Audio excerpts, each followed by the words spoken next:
মুক্তিযুদ্ধ নিয়ে কথা বলা হয়। বিএনপি দাবি করে মুক্তিযুদ্ধের দল, অথচ বিএনপি প্রতিষ্ঠা হয়েছে 1981 সালে 1 সেপ্টেম্বর। 1979 সালে 1978 সালের 1 সেপ্টেম্বর, আর মুক্তিযুদ্ধ হয়েছে 71 সালে। যে মুক্তিযুদ্ধ দল কিভাবে বিএনপি হতে পারে? তাহলে এটা কিভাবে মূল্যায়ন করব? গোপালগঞ্জের কাশিয়ানী থানার বন ও পরিবেশ একজন সম্পাদক মহিলা আওয়ামী লীগের, তাকে আপনারা মনোনয়ন দিয়েছেন কেন? এটা কি আপনাদের দৈন্যতার কারণে, যে আপনাদের কোনো মহিলা খুঁজে পাচ্ছেন না, নাকি আপনারা কোনো শক্তিকে খুশি করতে চান, তাদের সহযোগিতার ক্ষমতা থাকতে চান? এই প্রশ্নের জবাব আপনারা দেবেন। যে নির্বাচন পঞ্চম সংসদের হয়, সেই নির্বাচনে বিএনপি 140টা আসন পায় আর জামাত ইসলামী পায় 18টা। তখন কিন্তু এই প্রশ্ন আসে নাই জামাত ইসলামী মুক্তিযুদ্ধ বিরোধী কিনা। আমরা জামাত ইসলামের পক্ষ থেকেই আমরা সরকার কোনো সমর্থন দিই। আমাদেরকে অফার করা হয়েছিল মন্ত্রিত্ব দেওয়ার জন্য, আমরা গ্রহণ করিনি। দেশ এবং জাতীয় বৃহত্তর স্বার্থে আমরা তাদের সাথেই ছিলাম। দল হিসাবে বাংলাদেশ জামাত ইসলামীর চেয়ে কেউ নির্যাতন শিকার হয়নি। আর কোনো দলের প্রধান নেতা থেকে আরম্ভ করে, সেক্রেটারি জেনারেল থেকে আরম্ভ করে 11 জন ভাইকে জেলখানায় ফাঁসি দিয়ে এবং বিনা চিকিৎসা করা হয়। জুলাই আন্দোলন হঠাৎ করে হয়েছে, এটাও যেমন ঠিক নয়। তবে জুলাই আন্দোলন একটা সরকার পরিবর্তনের জন্য হয়নি। একটা সরকার যাবে আর একটি সরকার আসবে, এই আন্দোলন তা ছিল না, একটা পরিবর্তনের আন্দোলন ছিল। আমি সময় যেহেতু কম, ব্যাখ্যায় না গিয়ে, এই পরিবর্তন আন্দোলন ছিল বলেই আমাদের ঐক্যমত্য কমিশনের মাধ্যমে আমরা সুপারিশ দাঁড় করিয়েছিলাম, যার মাধ্যমে গণভোট অনুষ্ঠিত হয়েছে এবং জনগণ 70% গণভোটের রায় দিয়েছে। জুলাই আন্দোলন শুধু বাংলাদেশের জনগণই অংশগ্রহণ করেনি। আমি ধন্যবাদ জানাবো আমাদের বিদেশে অবস্থানরত ভাষী ভাই বোনদের। তারা যদি কয়েক মাস রেমিটেন্স দেওয়া বন্ধ না করতো, তাহলে এই আন্দোলন আর বেগবান হতো না। অতএব তারা আমাদের এই আন্দোলনের শরিক। আমি ধন্যবাদ জানাবো যারা বিদেশে সোশ্যাল অ্যাক্টিভিস্ট ছিলেন, তারা জনমত গঠনে অনেক ভূমিকা রেখেছেন। আমরা আজকে তাদের কথা ভুলে যাই, আমরা তাদেরকে স্মরণ করি না। অতএব এই জুলাই আন্দোলন এদেশের সাবেক জনগণের, এই আন্দোলনের শরিক ছিলেন আমাদের প্রবাসী ভাই বোনেরা, এই আন্দোলনের শরিক ছিলেন বিদেশে অবস্থানত সোশ্যাল অ্যাক্টিভিস্টরা।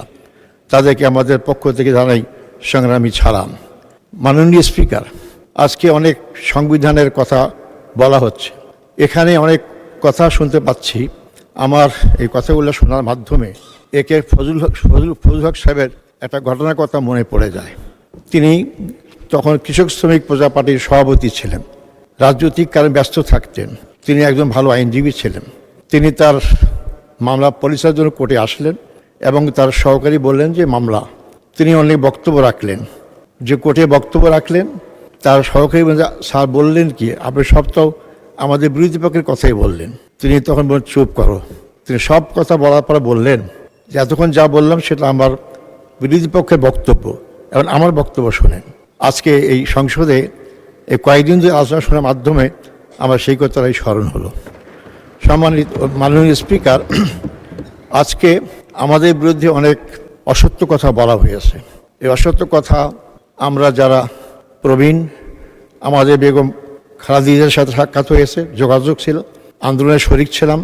অশ্বাদ আন্দোলন থেকেই আমরা পাশাপাশি আন্দোলন করেছি, আমি তাকে শ্রদ্ধা করি। এই জন্য এ প্রসঙ্গেও আমি শহীদ প্রেসিডেন্ট জিয়া যখন প্রেসিডেন্ট হলেন তার আগেই আমরা তার সঙ্গে সাক্ষাৎ ছাত্র আন্দোলন এবং ছাত্র সংগঠনের দায়িত্বে ছিলাম। সংগ্রাম মাননীয় স্পিকার, আমি তাই শ্রদ্ধার সাথে স্মরণ করি শহীদ প্রেসিডেন্ট জিয়াউর রহমানকে, শ্রদ্ধার সাথে স্মরণ করি মরহুমা বেগম খালেদা জিয়াকে, যারা সংগ্রাম করেছেন এদেশের জনগণের জন্য। প্রেসিডেন্ট জিয়া অমর হয়ে থাকবেন 3টি কারণে। তিনি বাংলাদেশে বহুদলীয় গণতন্ত্র প্রতিষ্ঠা করেছিলেন। শহীদ জিয়া অমর হয়ে থাকবেন, তিনি ঐক্যের রাজনীতি করেছিলেন। তার ঐক্যের রাজনীতিতে আপনারা জানেন শাহজিউর রহমান প্রধানমন্ত্রী ছিলেন, আব্দুল আলিমের মতো লোক মন্ত্রিসভায় ছিলেন। আজকে অনেক মুক্তিযুদ্ধের পক্ষে বিপক্ষে কথা বলা হয়ে যায়। শহীদ প্রেসিডেন্ট জিয়া আধিপত্যবাদ বিরোধী আন্দোলন ছিলেন।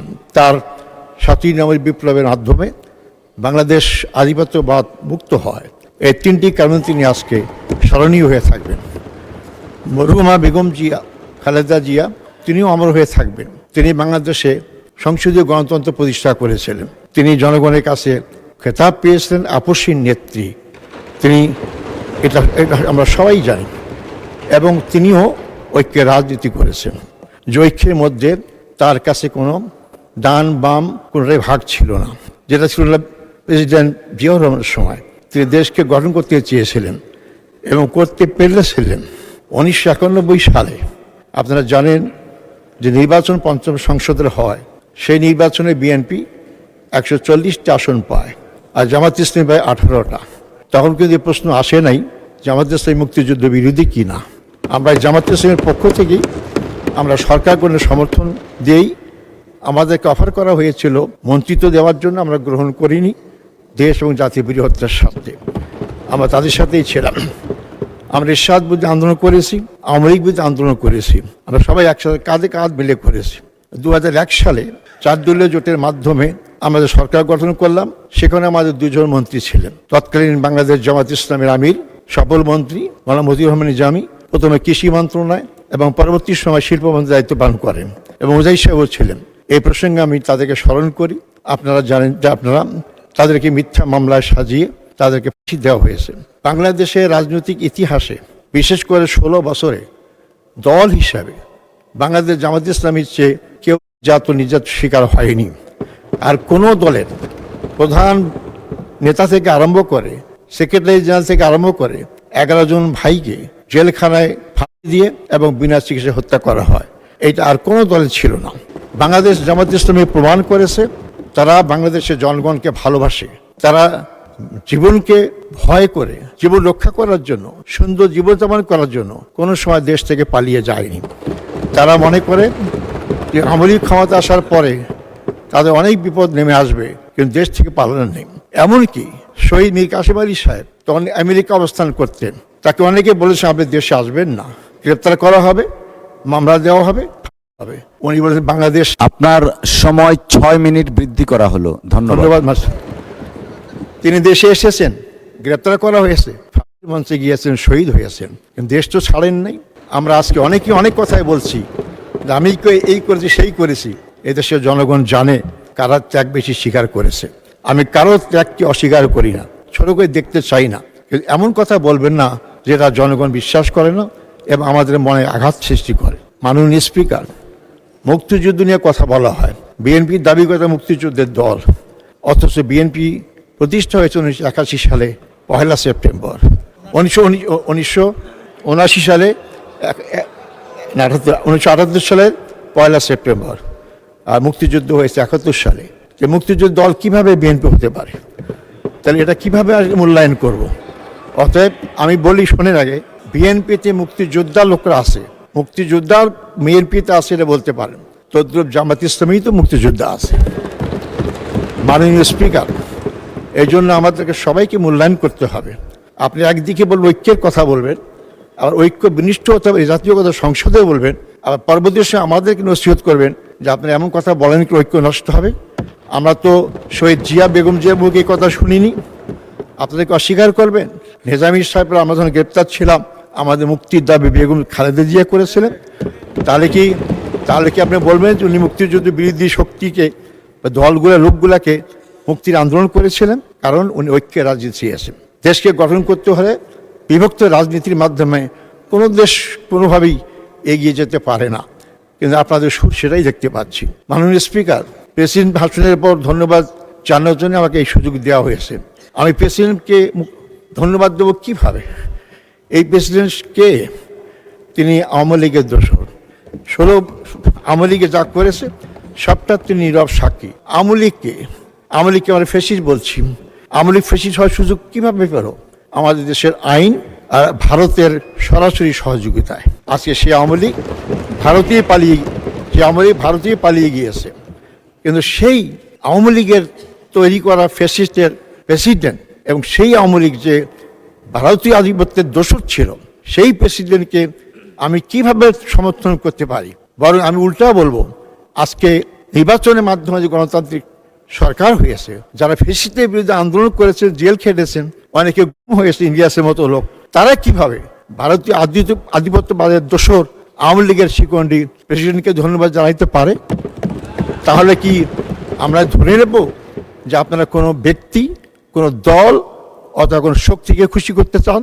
শুধু তাই নয়, আমি বলতে চাই অত্যন্ত বেদনার সাথে, বিএনপি একটি বড় রাজনৈতিক দল, তাদের মহিলা নেত্রীরা রাজপথে আন্দোলন করেছেন এবং তাদের অনেক ভূমিকা আছে, কিন্তু আশ্চর্য দেখলাম যে তাদের সংরক্ষিত নারী আসনে গোপালগঞ্জের কাশিয়ানী থানার বন ও পরিবেশ একজন সম্পাদক মহিলা আওয়ামী লীগের, তাকে আপনারা মনোনয়ন দিয়েছেন কেন?